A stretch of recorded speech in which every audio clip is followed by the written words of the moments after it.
इधर देखो, यहां देखो, सब लोग सुनो। तो हरपाल नाम के एक भक्त थे भगवान के, खूब भजन करते थे, खूब साधना करते थे, नाम जप करते थे, कथा सुनते थे,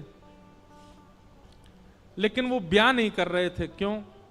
उनकी इच्छा थी कि जैसा मैं भजन करता हूं, जैसी मेरी भक्ति है, जैसा मेरा भाव ठाकुर जी के प्रति है, ऐसी कन्या मिले तो मैं ब्याह करूंगा, नहीं तो जीवन भर ऐसे ही रहूंगा।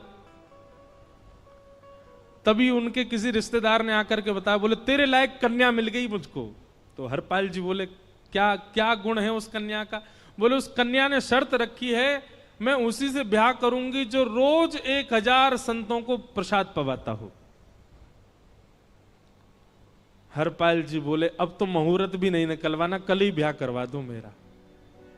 ऐसी कन्या से तो मैं बिना मुहूर्त के ब्याह करूं। मुहूर्त उसके संग देखा जाता है जिसके संग यह संकोच हो या फिर यह दुविधा हो कि पता नहीं जीवन कैसा चलेगा, इससे तो मुझे भरोसा है बढ़िया जाएगा मेरा जीवन, इसी से ब्याह करा दो। कन्या ने शर्त रखी, हरपाल जी हम आपसे ब्याह तो कर रहे हैं पर हमारी शर्त मंजूर है ना, रोज 1000 संतों को प्रसाद पवाना पड़ेगा। बोला मैं निश्चित करूंगा, आप ब्याह कर लो। और ब्याह हो गया। हरपाल जी रोज 1000 महात्माओं को प्रसाद पवाते। अब देखो, अगर कोई संकल्प ले ले कि मैं 1000 महात्माओं को प्रसाद पवाऊंगा,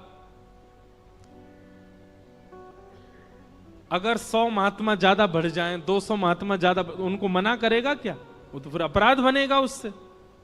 प्रसाद पवाने का संकल्प लिया तो जितने आए सबको बैठाने की जिम्मेवारी उसकी।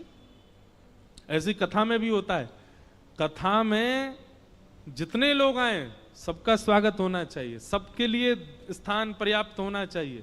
कई जगह प्राइवेट कथा करा, हम तो मना कर देते, मत कराओ भैया, आपको अपराध लगेगा। क्यों?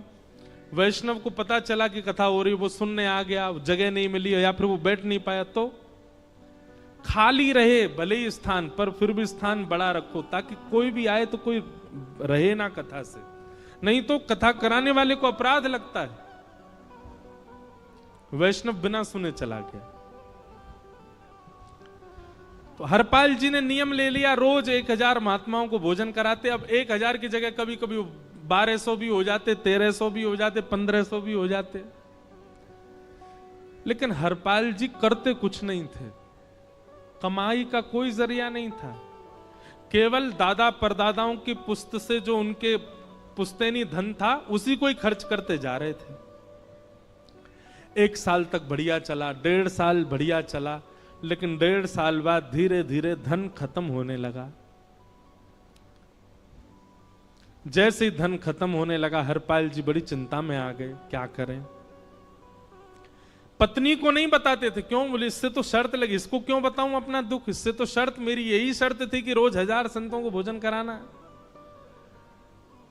तो हरपाल जी ने बाहर जाते और दुकानदारों के यहां से जाकर के कर्जा लेने लगे। वो पुराने संपन्न थे तो किसी ने कर्जा देने से मना भी नहीं किया, सब देने लगे, बोले ले जा। इतना कर्जा कर लिया, 6-7 महीने तक कर्जे में भी उनके संत सेवा बंद नहीं हुई।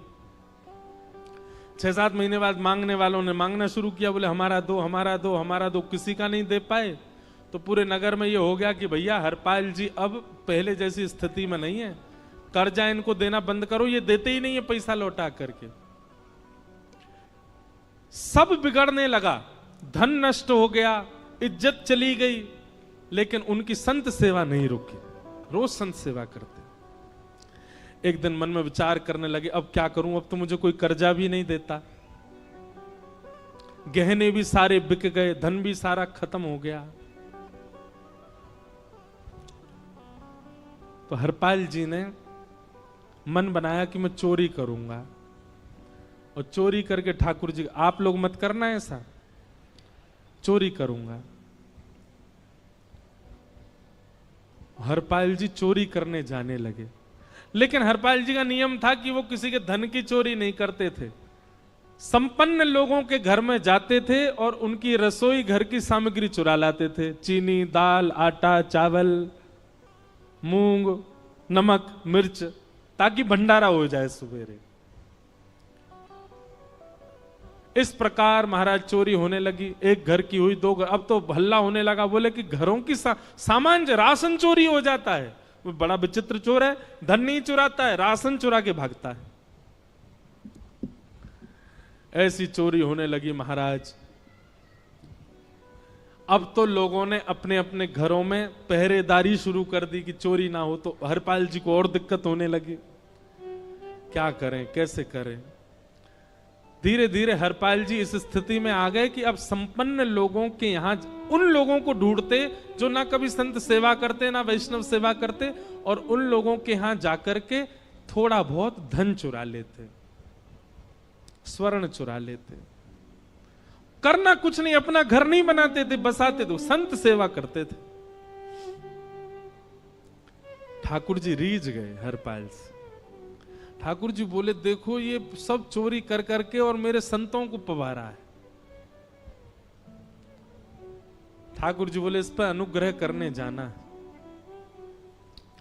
भगवान सिंहासन से उठ करके तैयार होने के लिए गए, और बढ़िया महाराज नकली सी मूछ लगा करके, ऊपर सिर पर पाग पहन करके, और थोड़ा पेट सा बाहर निकाल के, गले में खूब सारी जंजीर डाल के, हाथों की हर उंगली में अंगूठी पहन करके, सोने की जूतियां डाल करके, कौंधनी सोने की पहन करके, और एक बैंत समझते, वृद्ध लोग लेकर के चलते, बैंत, सोने का मड़ा हुआ बैंत लेकर के ठाकुर जी तैयार हो गए, एक सेठ जी बन गए। लक्ष्मी भैया ने पूछा, भगवान बड़ा सुंदर स्वरूप धारण किया, कहां जा रहे हो? बोले, अपने एक भक्त से मिलने जा रहे हैं। रुक्मणी जी बोली, मैं भी चलूंगी। भगवान बोले, तुम मत चलो, तुम उसको पहचान नहीं पाओगे, तुमसे अपराध बनी जाएगा। बोले, नहीं नहीं, भक्त दर्शन करने मैं तो जाऊंगी। भगवान बोले, जल्दी तैयार हो जाओ। सब लोग इधर देखो, वहां से कोई सामग्री आ रही है, कथा यहां हो रही है, इधर देखो, और फिर हम आंख बंद कर लेंगे, चाहे आप कहीं देखो। आंख खुली है तो हमको ही देखो। रुक्मणी जी एक सेठानी बन गई, ठाकुर जी सेठ जी बन गए, और दोनों ने मन में विचार किया कि हरपाल जी को दर्शन देना है। और यहां हरपाल जी की स्थिति क्या थी? अब संत सेवा के लिए कहीं से भी धन नहीं मिल रहा था। तो हरपाल जी एक मार्ग पर जाकर के बैठ गए और सोचने लगे, कोई धनवान यहां से निकलेगा तो उसको लूट लूंगा, और लूट के भाग जाऊंगा, सारा धन संत सेवा में लगा दूंगा। तभी उस मार्ग पर कोई और तो आया नहीं, ठाकुर जी सेठ बन करके आ गए। और महाराज खूब सारे गहने पहन करके, पाग बढ़िया सोने की जड़ाऊ पाग पहन करके, ऐसे वस्त्र पहन करके, और छम छम करते चलते आ रहे हैं। उन गहने ही बज रहे हैं ठाकुर जी के।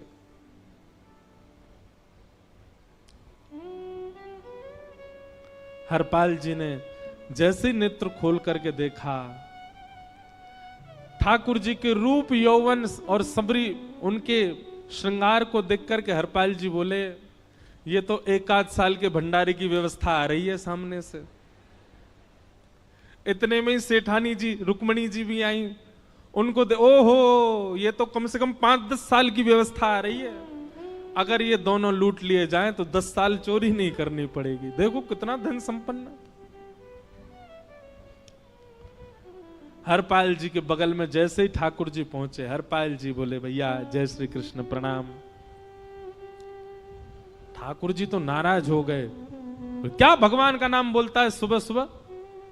तुम सब लोग बड़े पाखंडी हो, ढोंगी हो, और हमने सुना इस गांव में एक रहता है, वो चोरी डकैती करता है, और फिर कहते हैं संत सेवा करता है। ऐसी काय बात की चोरी भैया? करता तो चोरी है, भले उससे भली संत सेवा करता हो, नाम उसका हरपाल है, हम सब जानते हैं। भगवान का नाम मत लो हमारे सामने।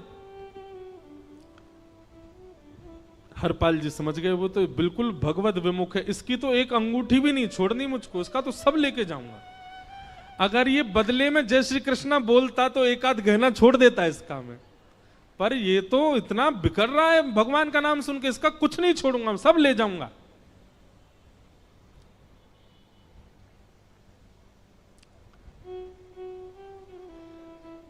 हरपाल जी बोले, हाँ भैया, एक रहता तो है डकैत इस गांव में, और उसका कोई पता नहीं है, वो कभी भी आ जाता है।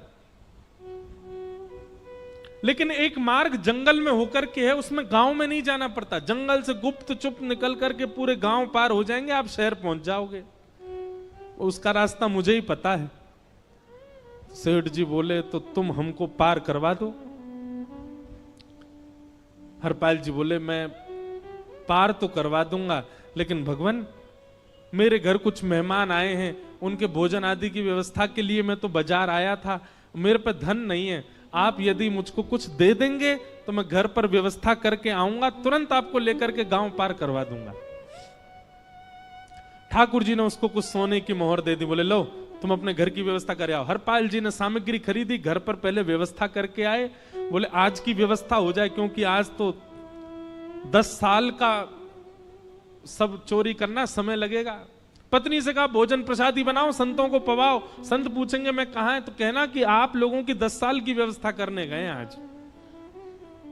हरपाल जी लौट करके आए और सेठ जी से कहा आइए आइए चल दीजिए मेरे साथ और हमारे संगी चलना बिल्कुल। ठाकुर जी रुक्मणी जी चलने लगे। जैसे ही विहंगम जंगल में पहुंचे, भयंकर भयावह जंगल, बीच जंगल में जैसे ही पहुंचे, हरपाल ने पीछे मुड़ करके देखा, दोनों चले आ रहे हैं। तुरंत महाराज वो तो अपने रूप में आ गया, शेर की तरह गर्जना करने लगा, अपनी लाठी धर दी सामने और अपने सिर का स्वाफा निकाल करके सामने बिछा दिया। भगवान जो सेठ जी के रूप में आया, भगवान बोले भैया ये क्या कर रहे हो? बोले मैं ही हरपाल हूं। सारे सामग्री निकालो, डाल दो यहां पे, एक चीज भी मत छोड़ना, नहीं तो तुम जानते नहीं हो तुम्हारा क्या करूंगा। ठाकुर जी तो थर थर कांपने लगे। रुक्मणी जी बोली देखो कैसा नाटक कर रहे हैं। रावण के आगे नहीं डरे थे, कुंभकर्ण के आगे नहीं डरे, हिरण्यकश्यप के आगे नहीं डरे, और वो हरपाल के आगे ऐसे कांप रहे हैं। भगवान तो मन की सब समझ जाते हैं, कौन ही मारने, वो तुम भी कांपो क्यों? बोले भक्त है भैया, ये हमारो भक्त है। अनुब्रजाम में हम नित्यम पूये ये तन्य रेणु भी, इसने हमारे लिए सब गवा दिया, हमारे वैष्णव संतों के लिए सब लुटा दिया, इसके आगे भयभीत होने में कोई लज्जा नहीं। लक्ष्मी नारायण दोनों कांप रहे हैं और हरपाल कह रहा सब निकालो। ए सेठानी जी कान के कुंडल उतारो। कान कुंडल उतार दिए, नाक की नथनी उतार दी, सब उतार उतार के धर दिए, हाथों के सब कड़ूला आदि भी धर दिए। भगवान ने भी अपने सब उतार। बोले बैंत कहां लेके जा रहे, उसको भी धर दो। बोले अरे भैया बुढ़ापे की लाठी, हम गिर जाएंगे। बोले कुछ नहीं गिरोगे, धर दो इसको। जीवन में कभी राम ना, जय श्री कृष्ण बोलने पे चिल्ला रहे थे मुझ पे, रखो इसको यहां पे। सारा धर दिया। बोले बहुत बढ़िया हो गया, अब 10 साल की व्यवस्था हो गई। इतने में भगवान की कनिष्ठ उंगली में एक अंगूठी थी।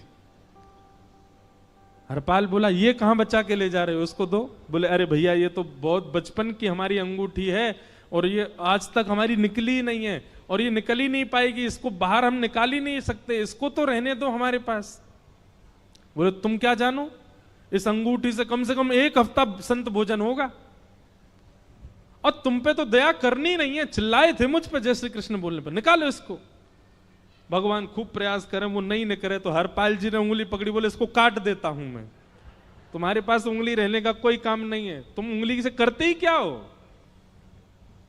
और महाराज जैसे ही उंगली पकड़ करके काटने का मन किया, वो काटने ही वाले थे, इतने में ही द्वारिकाधीश भगवान शंख चक्र गदा पद्म धारण करके प्रकट हो गए सामने। रुक्मणी जी महालक्ष्मी के रूप में प्रकट हो गई और दोनों ने अपने अंक में हरपाल को भर लिया। हरपाल जी समझ नहीं पा रहे ये क्या हुआ, दूर हटे। बोले नाथ, बोले हम साक्षात द्वारिकाधीश, ये साक्षात रुक्मणी तुम्हारी भक्ति से प्रसन्न होकर तुमको दर्शन देने आए हैं। हरपाल जी घुटने के बल बैठ गए, रोने लगे, सर रख दिया चरणों में, पटकने लगे। बोले नाथ, मैंने अपने नाथ को लूटा, आज मैंने अपने स्वामी के साथ डकैती कर रहा था, मैं अपने स्वामी की उंगली काटने पर मजबूर हो गया था, इसका मतलब तो मैं पापी हूं। मेरा पाप इतना प्रचंड हो गया कि मैं आपके रूप को नहीं पहचान पाया। भगवान ने हृदय से लगा, नहीं हरिपाल, तुमने कभी अपने लिए प्रयोग थोड़ी किया। तुम्हारी पत्नी भूखे सो जाते हो, लेकिन संतों को भूखा नहीं जाने देते।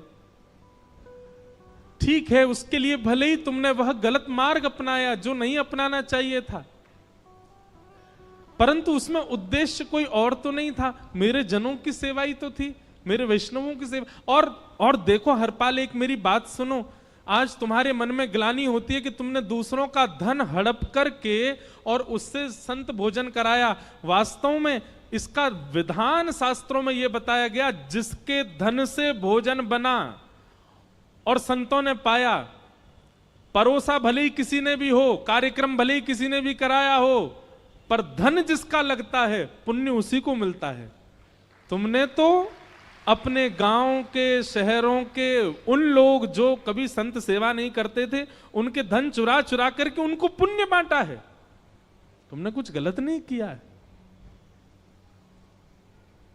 हां, अपने प्रयोग में यदि लेते तो पाप हो जाता, लेकिन तुमने तो एक रत्ती भी अपने प्रयोग में नहीं ली, सब संतों में लगा दी, और जितने लोगों का धन चुराया उन सबको पुण्य प्रदान कर दिया। हम तुमसे बड़े प्रसन्न हैं। हरपाल जी चरणों से लिपट गए, बोले नाथ आप बड़े कृपालु, बड़े दयालु। भगवान बोले अब हमने दर्शन दे दिया, अब हम जाएं। और सुनो, ये सारा धन हमने दिया है, 10 साल का नहीं होगा इससे। तो बोले जब तक तुम जीवित रहोगे तब तक की सेवा बनेगी, इससे संत सेवा चलती रहेगी। ये सारा धन आभूषण हम लेकर के इसीलिए आए थे, ताकि तुमको अब कभी किसी से मांगना ना पड़े, किसी से हड़पना ना पड़े। भगवान जाने लगे तो हरपाल जी चरणों में गिर गए, बोले नाथ आज मैं आपके दर्शन कर पाया, मैं संत सेवा कर पाया, इसमें सबसे बड़ा योगदान मेरी पत्नी का है। उसने नियम नहीं बनाया होता तो शायद मैं कभी ऐसा नहीं करता। आप उसको दर्शन दिए बिना जाएंगे, मैं उसको क्या बताऊंगा? मैं उससे जाके कह भी नहीं पाऊंगा कि आप मुझे मिले, और उसकी वजह से आप मुझे मिले हो, कृपा कर उसको दर्शन दे दीजिए। ठाकुर जी बोले ठीक है। तुरंत लक्ष्मी नारायण भगवान ने छोटे छोटे बालकों का रूप धारण कर लिया और हरपाल जी की गोद में बैठ गए, और हरपाल जी अपनी गोद में लेकर के ठाकुर जी को घर पर आए, और आकर के अपनी अरे सुनो देखो कौन आए हैं। जैसे बाहर आकर के देखा तो नन्हे से ठाकुर जी, नन्ही से रुक्मणी जी गोद में बालकों की भांति बैठे हैं। बोले अरे इतने सुंदर सुंदर बालक। बोले बालक नहीं है, ये साक्षात जगन्नाथ भगवान, साक्षात रुक्मणी जी, साक्षात द्वारिकाधीश हैं। तुरंत ठाकुर जी अपने रूप में प्रकट हो गए और दोनों दंपति को दर्शन दे करके भगवान वहां से प्रस्थान कर गए। बोलो भक्त वत्सल भगवान। तो एक भक्त जीवन संगी का प्राप्त होना भगवत दर्शन तक ले जा सकता है आपको। अब जिनके ब्याह हो चुके हैं उनसे तो अब हम कुछ कर नहीं सकते, पर जिनके नहीं हुए हैं संभल जाओ, सुधर जाओ, ठाकुर जी से प्रार्थना करो, और प्रार्थना करके केवल एक ही चीज मांगो, क्या हम गृहस्थी हैं नाथ, यह गृहस्थाश्रम है, हम इसमें आ चुके हैं, अब कृपा करके हमारे जीवन में जो भी आए वो आपका भक्त आए। लेकिन आपके अथक प्रार्थना करने पर भी ठाकुर जी ने यदि नहीं दिया तो भी चिंतित मत होइएगा। मीराबाई को भी नहीं मिले अनुकूल, करमेती बाई को भी नहीं मिले अनुकूल, सक्कू बाई को भी नहीं मिले अनुकूल पति,